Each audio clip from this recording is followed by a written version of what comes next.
अस्सलाम वालेकुम स्टूडेंट हमने फोरियर ट्रांसफॉर्म का कन्वोल्यूशन थ्योरम पढ़ा था। उससे रेलिवेंट उसकी प्रॉपर्टीज़ भी डिस्कस की थी। आज हम उसी से रेलिवेंट कुछ और रिजल्ट डिस्कस करते हैं।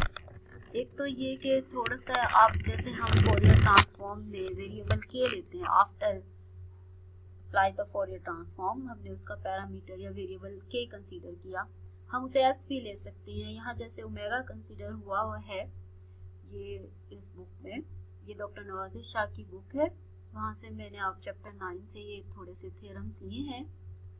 रिजल्ट्स हैं, सबसे पहले ये कि डिफाइन कर रहे हैं कि if Fourier transform of function of x, इसको हम इस तरह लिख रहे हैं, रिप्रेजेंट कर रहे हैं कि ये हो, और इसी तरह एक और जी ऑफ एक्स की फोरियर ट्रांसफॉर्म हम जी बार ऑफ ओमेगा से शो करें। ये F bar omega Fourier transform of function F की, और इसी तरह जी फंक्शन के लिए हमने जी बार ओमेगा ले लिया। तो कॉन्वोल्यूशन थ्योरम के तहत वो कह रहे हैं कि Fourier of F asterisk G is equal to है F bar omega G bar omega. या हम अगर इनवर्स के फॉर्म में लाएं कि हम कहते हैं कि फोरियर इनवर्स जो है एफ बार की वो एफ ऑफ एक्स है, इसी तरह जी के लिए हमने जी ऑफ एक्स ले लिया है, तो फोरियर इनवर्स ऐसा होगा। ये हम डेफिनेशन अप्लाई करते हैं, वही कि हमने ये स्टेरिक की डेफिनेशन ली, उसे यूज किया, ओपन करके इंटीग्रल में लिखा, तो बड़ा इजी से ये हमारे पास ट्रांसफॉर्मेशन बन जाती है। क्योंकि ये हमारे पास इस टाइम यहाँ पे जब हम ईटा के साथ करेंगे तो X as a constant treat होगा। जब हम ईटा को इंडिपेंडेंट वेरिएबल लेंगे तो interchanging the order of integration we get this, और इस तरह सब्स्टिट्यूशन मेथड से हम आगे मजीद जब सॉल्व करते हैं तो हमारे पास Fourier transform of F asterisk g जो है इंटीग्रेशन के बाद वेरिएबल सब्स्टिट्यूशन के बाद ये फॉर्म ले लेती है। ये तो हमारे पास फोरियर कोई कॉन्वोल्यूशन थ्योरम है जो हमने पहले भी देखा था। इसका एक ऑल्टरनेट मेथड भी है, ये भी आप यहाँ से देख लीजिएगा। जस्ट ये कि वो वहाँ पे के पे था, यहाँ हमने ओमेगा वेरिएबल यूज किया है, तो इससे कोई फर्क नहीं पड़ता। बेसिक आपको बताने का मकसद भी यही है कि जो आप डिफाइन करेंगे, अगर आप उसे के में डिफाइन करते हैं तो फिर आप उसे जाकर के में प्रूफ करेंगे, ओमेगा में डिफाइन करते हैं तो ओमेगा में प्रूफ करेंगे। हम उसकी देखते हैं एग्जांपल कि चाहे हम के में लें चाहे ओमेगा में लें, बेसिक हम एग्जांपल किस तरह डील करते हैं। थ्योरम उसी तरह प्रूव होंगे जिस तरह हमने के लिए भी किया था। जी एग्जांपल है हमारे पास, use the convolution theorem to find for a inverse of this. अब अगर हम इसे देखें आसानी से, हम एक फोरियर को हम ले सकते हैं, मतलब फोरियर एफ को 1/1 प्लस आयोटा ओमेगा, और इसी तरह एक हमारे पास जी फोरियर है ओमेगा की फॉर्म में 1/2 प्लस आयोटा ओमेगा।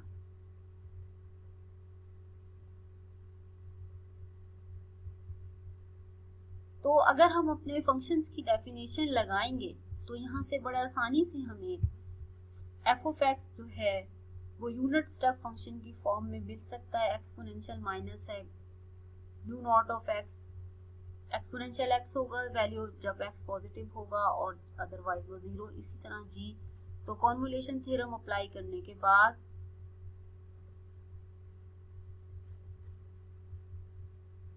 कि हमने कहा कि by convolution theorem F inverse of this product equal है एफ स्टेरिक जी के, मीन इसके इक्वल। तो हमारे पास एफ ऑफ फंक्शन जो है वो जीरो है जब एक्स लेस देन जीरो है, इसी तरह जी की वैल्यू जीरो है जब एक्स लेस देन जीरो है। तो हम ये अपनी अप्लाई करेंगे यहाँ पर और इंटीग्रल को ब्रेक कर देंगे, -∞ से जीरो जाएं और जीरो से इन्फिनिटी जाएं, तो फिर हमारे पास ये फॉर्म बन जाती है। क्योंकि लेस देन जीरो का मतलब ये कि जब आप -∞ से जीरो की तरफ होंगे तब वो चीज़ जीरो होगी। तो इस तरह आपके पास वो फॉर्म जो है वो पोर्शन जो है जीरो आ जाएगा और ये रह जाएगा। तो हम इसकी वैल्यू निकाल सकते हैं। हमने फंक्शन ऑफ ईटा लिया, जी ऑफ एक्स माइनस ईटा लिया, वो एक्सपोनेंशियल है, उसे पुट किया विद रिस्पेक्ट टू ईटा, आप इंटीग्रेट करेंगे और आपके पास Fourier inverse of this function answer आ जाएगा।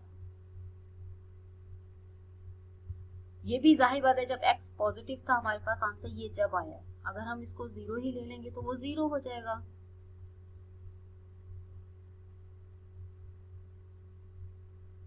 इसी तरह कॉन्वोल्यूशन को अगर हम ओमेगा वेरिएबल में लिखेंगे तो हमारे पास एक और फॉर्म बनती है। ये भी सेम वही थ्योरम्स हैं, वही स्टेप हैं कि हम डेफिनेशन अप्लाई करते हैं, उनको पुट करते हैं, इंटीग्रल को सिंप्लीफाई करते हैं।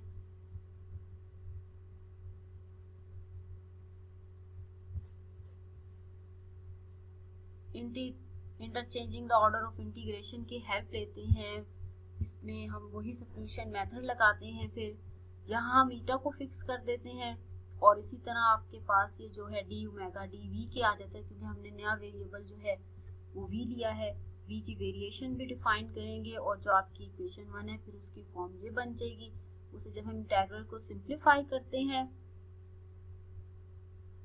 तो हमारे पास रिजल्ट जो है ये आ जाता है 2 pi f of x g of x. तो क्लास चाहे आप वो पहले वाले कॉन्वोल्यूशन से थ्योरम से प्रूव करके देखें, चाहे इनको करें, ये सब कॉन्वोल्यूशन थ्योरम्स हैं, इनको हम यूज कर सकते हैं। इसी तरह हमारे पास अब एक नेक्स्ट रिजल्ट है कि अगर हम कहते हैं कि एफ ऑफ एक्स की Fourier F bar of omega है, यहाँ एफ पार के बाद आप अपनी चाहे पहले की प्रैक्टिस के लिहाज से मैं बता देती हूँ आपको स्टूडेंट, यहाँ आप कैपिटल एफ ऑफ के भी लिख सकते हैं। इसी तरह यहाँ आप कैपिटल जी ऑफ के भी लिख सकते हैं। तो आप अगर यूज्ड टू हैं अपने एक वेरिएबल को रखने के लिए, ये इसलिए है कि वही चीज आपको डेफिनेशन अप्लाई करना आना चाहिए। जैसा फंक्शन दिया हुआ है, जिस तरह वेरिएबल कहा हुआ हो लेने का, आप उन्हें उस तरह थ्योरम्स को या उनके क्वेश्चंस को सॉल्व कर सकें।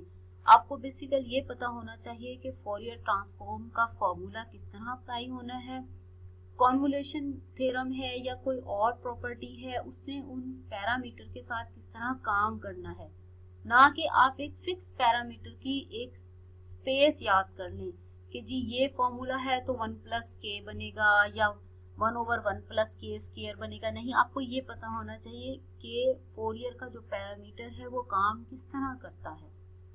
इसलिए ये आपको मैं डिफरेंट उससे दे रही हूँ कि कहीं के और कहीं ओमेगा के आपको सेंस समझ में आनी चाहिए कि हमने डेफिनेशन को किस तरह अप्लाई करना है।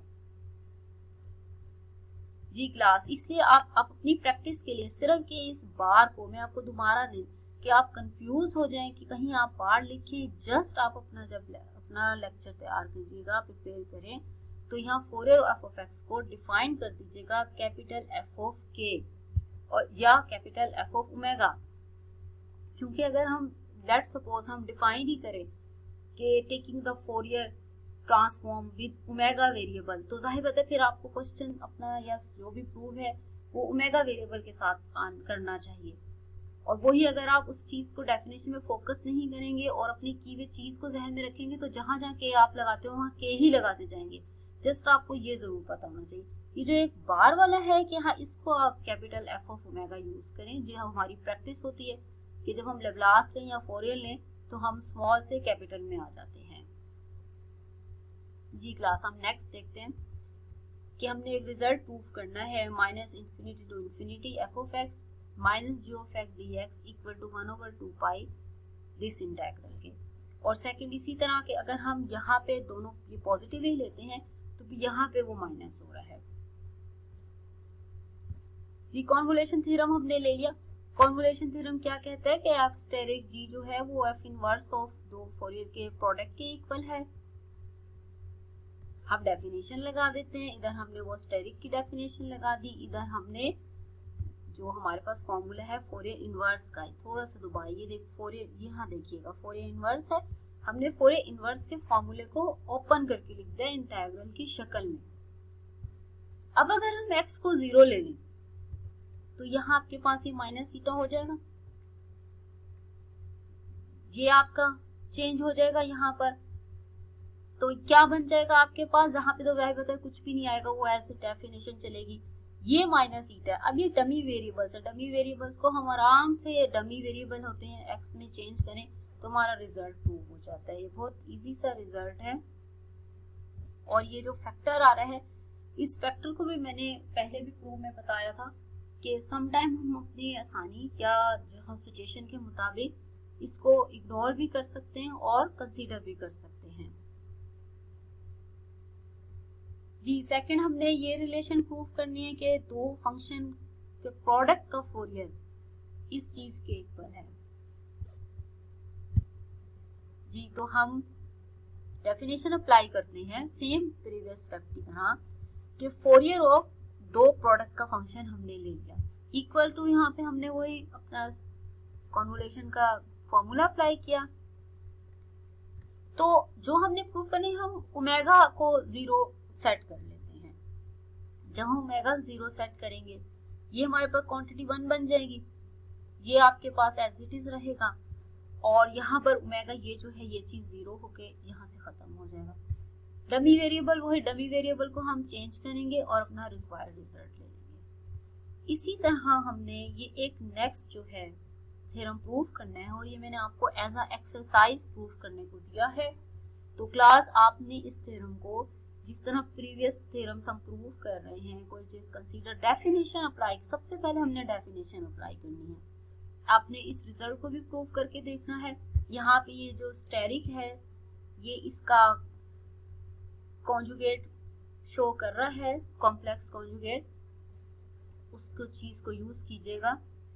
और मैं आपको दोबारा बता रही हूँ स्टूडेंट कि आप अपने कन्वीनियंस होने के लिए कि आपको प्रैक्टिस है कैपिटल एफ लेने की इस बुक में, क्योंकि यहाँ बार की नोटेशन है फोरियर में, मगर आप इसको कैपिटल एफ लिख सकते हैं। ये सारे थ्योरम्स में जब आप अपना लिटरेचर, अपना लेक्चर प्रिपेयर कीजिएगा, तो बेशक आप अपने इसको कंप्लीट लिखने के बजाय कि बार की नोटेशन है, आप यहाँ कैपिटल एफ ऑफ ओमेगा लिख लीजिएगा। चाहे ओमेगा लिखें चाहे के लिखें, इससे कोई फर्क नहीं पड़ेगा। आपकी डेफिनेशन सही अप्लाई होनी चाहिए फोरियर ट्रांसफॉर्म की, कॉन्वोल्यूशन का थ्योरम फॉर्मूला आपको सही यूज करना चाहिए। तो क्लास इस सारे थ्योरम्स को देखिएगा, और फिर इसी तरह जो हमने प्रॉपर्टीज की, ये भी एक प्रॉपर्टी ही है, आपने इसको प्रूफ करना है। Okay class, take care.